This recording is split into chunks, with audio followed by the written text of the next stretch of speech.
समय समय एक ऐसी गाड़ी है जिसमें ब्रेक नहीं है और रिवर्स गियर भी नहीं है। वक्त सबको मिलता है ज़िंदगी बदलने के लिए, पर ज़िंदगी दोबारा नहीं मिलती वक्त बदलने के लिए। विपत्ति का जीवन में आना पार्ट ऑफ लाइफ है और इस विपत्ति में भी मुस्कुरा करके बाहर निकल जाना आर्ट ऑफ लाइफ है। नमस्कार, मैं हूं कमल श्रीमाली। आप सभी का बहुत बहुत स्वागत आपके अपने चैनल में और छाया ग्रह राहु के कुंभ राशि में प्रवेश के इस विशेष एपिसोड में। यह एपिसोड आपकी राशि, नाम राशि अर्थात मून साइन पर आधारित है। एक छोटी सी अपील है आपसे कि यह चैनल और इसका हर एपिसोड आपके जीवन में सहजता, सुख, शांति, समृद्धि के लिए हमारा प्रयास है। आप भी हमारे चैनल को सब्सक्राइब करें, शेयर करें, कमेंट करें, लाइक करें, हमारा उत्साहवर्धन करें, हमारा सहयोग करें, हमें भी अच्छा लगेगा। ज्योतिष के 9 ग्रहों में राहु को एक छाया ग्रह के रूप में माना जाता है। ज्योतिष शास्त्र में राहु को दुख का कारक, साथ ही अशुभ और पापी ग्रह भी माना जाता है। कुंडली में राहु के अशुभ भाव में होने पर तमाम तरह की परेशानी आती है, वहीं शुभ भाव में होने पर कभी कभी राहु व्यक्ति का भाग्य तक बदल देते हैं। यह राहु है जो मंगल के साथ में बैठने पर उसका असर शून्य तक कर देते हैं, वहीं मंगल भी राहु को निष्क्रिय कर देते हैं। वैदिक ज्योतिष में राहु ग्रह को कठोर वाणी, जुआ, चोरी, बुरे काम, स्किन प्रॉब्लम्स, यात्राएं, धार्मिक यात्राएं आदि का कारक माना जाता है। राहु मिथुन राशि में उच्च के होते हैं तो धनु राशि में नीच के होते हैं। राहु छाया ग्रह क्यों है? ज्योतिष पंचांग के अनुसार राहु ग्रह के प्रभाव से एक दिन में एक अशुभ समय अवधि होती है जिससे शुभ कार्यों में करना वर्जित माना गया है। इस अवधि को राहु काल कहते हैं। यह अवधि लगभग 1.5 घंटे की होती है और स्थान और तिथि के अनुसार इसमें अंतर देखने को मिलता है। यदि राहु किसी कुंडली में शुभ है तो मस्तिष्क में शुभ विचार उत्पन्न होते हैं, बुद्धि से काम लेकर के अच्छे अच्छे कार्यों को अंजाम देते हैं और राहु व्यक्ति को आध्यात्मिक क्षेत्र में सफलता दिलाते हैं, मोक्ष प्राप्ति का मार्ग प्रशस्त करते हैं। राहु ग्रह अपने मित्र ग्रहों बुध, शुक्र, शनि के साथ में बली होते हैं। वहीं अशुभ राहु के कारण मानसिक और शारीरिक रूप से समस्याएं आ सकती है। पाप पीड़ित राहु के कारण हिचकी, पागलपन, आंतों की समस्या, अल्सर, गैस्ट्रिक प्रॉब्लम आदि की समस्याएं जन्म लेती है। राहु अपने शत्रु ग्रहों सूर्य, चंद्रमा, मंगल, गुरु के साथ में कमजोर माने जाते हैं या यहाँ पर इन ग्रहों के साथ में शत्रुवत व्यवहार करते हैं, पीड़ित होते हैं। ज्योतिष के सर्वाधिक रहस्यमय ग्रह राहु 18 मई 2025 को कुंभ राशि में प्रवेश करेंगे और 5 दिसंबर 2026 तक कुंभ राशि में वक्री रूप में गतिशील रहेंगे। मूल रूप से राहु भोग, काल्पनिक भय और झूठ का कारक ग्रह है और ये अपना झूठ भी डंके की चोट के साथ में करते हैं। किसी भी छोटी चीज़ को, छोटी बात को हाइप करके बहुत बड़ा बना देते हैं। तो आइए जानते हैं कुंभ राशि के राहु का आपकी राशि पर क्या प्रभाव पड़ेगा, शुभ या अशुभ। आपकी तुला राशि से पंचम भाव में राहु का गोचर प्राय अशुभ फल देते हैं। पंचम भाव बुद्धि, शिक्षा, प्रेम संबंध, संतान, स्पेकुलेशन, शेयर बाजार या लॉटरी और क्रिएटिविटी से जुड़ा हुआ होता है।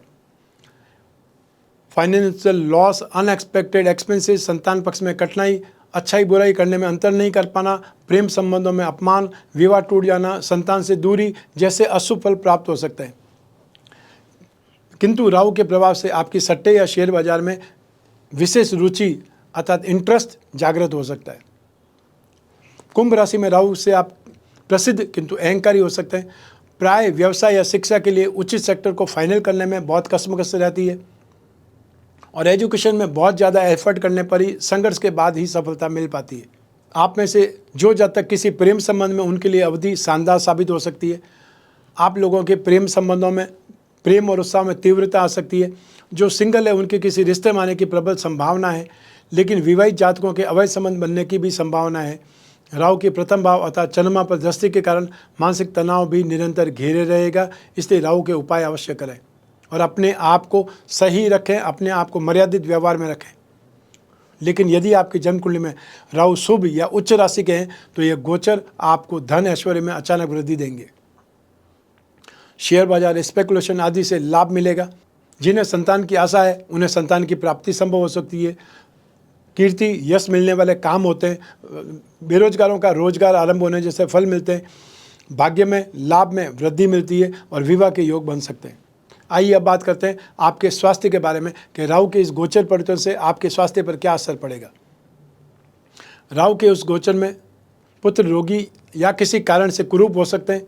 प्राय इस गोचर में पुत्रों से कष्ट उठाना पड़ सकता है। यदि आप स्त्री जातक हैं तो राहु का यह गोचर आपको गायनों से संबंधित रोग या गर्भाशय से संबंधित, यूट्रस से संबंधित कोई रोग दे सकता है। संतान प्राप्ति में विलंब या हार्मोनल इम्बैलेंस, स्किन प्रॉब्लम या एलर्जी की समस्या बढ़ा सकता है और मानसिक शांति में कुछ कमी का कारण सिद्ध हो सकता है। प्राय ऐसे में जातक स्टमक से संबंधित रोग या गैस्ट्रिक और डाइजेस्टिव सिस्टम से जुड़ी परेशानियां, निराशा या चिंता बनी रह सकती है। आइए अब बात करते हैं कि कुंभ राशि में राहु के आने से आपको आर्थिक स्थिति कैसी रहेगी और व्यवसायिक स्थिति कैसी रहेगी। कुंभ के राहु की पूर्ण दृष्टि एकादश भाव पर अर्थात लाभ भाव पर होगी, जिसके प्रभाव से आपको अपनी इनकम में अचानक बहुत बड़ा गेन देखने को मिलेगा, लेकिन कई बार वो गेन कुछ ही क्षण में लॉस में बदल सकता है। अगर आप शेयर मार्केट, लॉटरी या स्पेकुलेशन में इन्वेस्ट करते रहते हैं तो बहुत अधिक सावधानी बरतें। सही समय में एंट्री तो ले लेते हैं, पर एग्जिट भी सही समय पर करना बहुत ज़्यादा महत्वपूर्ण होगा। जो कमाया है लालच के कारण, भ्रम के कारण खो सकते हैं। आप में से जो लोग क्रिएटिव फील्ड जैसे फिल्म, मीडिया, डिज़ाइनिंग, एडवर्टाइजिंग से जुड़े लोग हैं, इस गोचर काल में चर्चाओं में रहेंगे। आपके लिए नए प्रोजेक्ट की भरमार रहेगी। नौकरी पेशा लोगों के लिए समय थोड़ा चैलेंजेस हो सकता है। अचानक से वर्कलोड बढ़ जाना या ट्रांसफ़र होने की संभावनाएं बन जाना, ऐसी स्थिति आ सकती है। और जो जहाँ तक एमएनसी में काम करते हैं या मल्टीनेशनल कंपनियों में नौकरी के इच्छुक हैं, उन्हें कुछ अवसर प्राप्त हो सकते हैं। IT, computer engineering, coding, AI learning के लिए जो फॉरेन यूनिवर्सिटीज़ में एंट्री के लिए एफर्ट कर रहे हैं, तो आपको सफलता मिल सकती है। साधारण तौर पर हजारों के लिए समय चुनौतियों को पार करके अपने आप को साबित करने का रहेगा। जो कहा है उससे आपको करके दिखाना है। आइए अब बात करते हैं राहु की दृष्टि के अनुसार फल की। राहु के राशि से पंचम भाव में प्रवेश होने से भाग्य भाव पर मित्र दृष्टि, लाभ भाव पर शत्रु दृष्टि और राशि भाव पर अर्थात फर्स्ट हाउस पर मित्र दृष्टि पड़ेगी। तो ऐसे में इन दृष्टियों का इम्पैक्ट क्या पड़ेगा। सबसे पहले बात करते हैं राहु की पंचम दृष्टि की, जो कि भाग्य भाव पर है। राहु की पंचम दृष्टि भाग्य भाव मित्र मिथुन राशि पर होगी, जिससे भाग्य, धर्म, संतान का विश्लेषण किया जाता है। भाग्य भाव पर 9th हाउस पर राहु की पंचम दृष्टि के प्रभाव से आप शास्त्र प्रिय होंगे। आप जो भी कार्य करेंगे उन कार्यों से आपका भाग्य प्रबल होगा, भाग्य का साथ मिलेगा और भाग्य का साथ मिलने से बड़ा काम आप कर गुजरेंगे। आइए अब बात करते हैं राहु की सप्तम दृष्टि की। राहु की सप्तम दृष्टि लाभ भाव पर शत्रु सिंह राशि पर होगी, जिससे आय, लाभ, सफलता और बड़े भाई बहनों का विश्लेषण किया जाता है। इस गोचर के दौरान अपने शौक को, अपनी हॉबी को अच्छे तरीके से आगे बढ़ा सकते हैं और इस हॉबी से कमाई की शुरुआत भी कर सकते हैं। इस गोचर में आप एक अच्छा फाइनेंशियल गेन प्राप्त करने में सक्सेस हो सकते हैं। यारी दोस्ती से फ़ायदा उठाना या कोई काम करवाने के अवसर भी कई बार आपके सामने आएंगे। अपने कारोबार में, कैरियर में नेटवर्किंग के माध्यम से नई हाइट छूने में आप कामयाब होंगे। इस समय आपको अपनी इनकम बढ़ाने के बहुत से मौके, बहुत से रास्ते मिलेंगे, पर बहुत ही सावधानीपूर्वक आपको इनको चूज़ करना पड़ेगा। कोई स्कीम या कोई प्रॉपर्टी में आंखें मूंद करके दूसरों की सलाह से आगे नहीं बढ़ना है। आइए अब बात करें राहु की नवम दृष्टि की।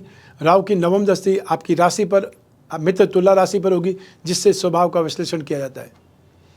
राहु का यह गोचर स्टूडेंट्स के लिए बहुत चुनौतीपूर्ण रहेगा, चैलेंजिंग रहेगा, क्योंकि मानसिक दबाव के कारण आप अपनी स्टडी में बहुत अधिक भटकाव का या साइड ट्रैक पर जाने का सामना करना पड़ेगा। आपकी कंसंट्रेशन भंग हो सकती है। साथ ही आप सब्जेक्ट्स को गलत अर्थ के साथ में समझ सकते हैं, पर खुद को साबित करने की इच्छा आपको निरंतर आगे बढ़ाएगी। मेंटल स्ट्रेस, अनिद्रा और स्किन संबंधी समस्याओं से आप परेशान हो सकते हैं। इसीलिए राहु के उपाय आप जरूर करें, और राहु के क्या उपाय है ये आप विस्तार से जानिए। शनिवार के दिन किसी मंदिर में जाकर आपको झंडा फहराना है। आपको भैरवनाथ जी के दर्शन करने चाहिए। हनुमान जी की मूर्ति के सामने चमेली के तेल का दीपक जला करके बजरंग बाण का पाठ करना चाहिए। कुत्तों को दूध रोटी खिलाने से राहु के दुष्परिणामों से राहत मिलती है। कोई पवित्र नदी या तीर्थ स्थान में जाकर के स्नान करने से जो आपकी कामना, मनोकामना पूर्ति के सफलता मिल सकती है या उसका कोई रास्ता मिल जाता है। आपको बुधवार या शनिवार के दिन साबुत काली उड़द का दान करना चाहिए, और हर शनिवार को एक जटा वाला नारियल प्रातः राहु काल में 9 से 10:30 के बीच में होता है, स्वयं के ऊपर से 11 बार घुमा करके आपको जल में विसर्जित करना है या शनि मंदिर में चढ़ा देना है। राम रक्षा कवच धारण करें या काल भैरव कवच धारण करें। जो सामर्थ्यवान है ये इन दोनों का एक साथ में कवच बना करके धारण कर सकते हैं। और राहु का बीज मंत्र ओम राम रावे नमः, इस मंत्र का जाप करें जब भी आपको समय मिले। यथासंभव जो भी सामर्थ्य है उतना जाप आपको करना चाहिए।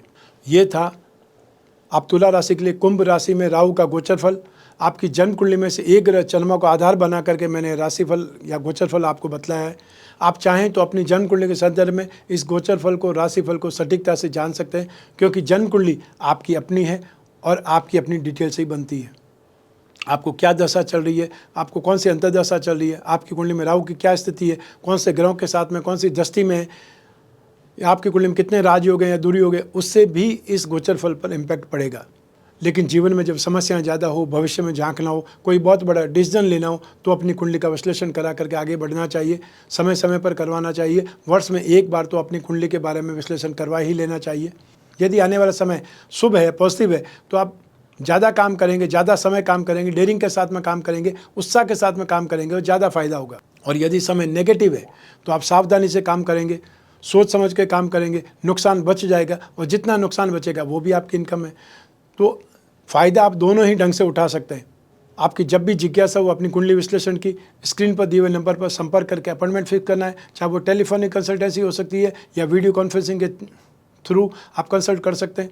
आप कोई भी कंट्री में रहते हो, कोई भी सिटी में रहते हो, आप इस नंबर पर संपर्क करके अपॉइंटमेंट बुक कर सकते हैं और या फिर व्हाट्सएप नंबर पर मैसेज ड्रॉप कर सकते हैं। हमारे टीम मेंबर्स आपसे संपर्क करेंगे, आपको अपॉइंटमेंट भी देंगे, बात कराने तक जिम्मेदार बने रहेंगे। आप और मैं ही बात करेंगे, बीच में तीसरा कोई भी नहीं होगा। ऐसी स्थिति में आपकी जो भी जिज्ञासा है, जो भी समस्या है, पेपर में लिख लें ताकि आपकी और मेरी जब बात हो तो कोई पॉइंट छूट नहीं जाए।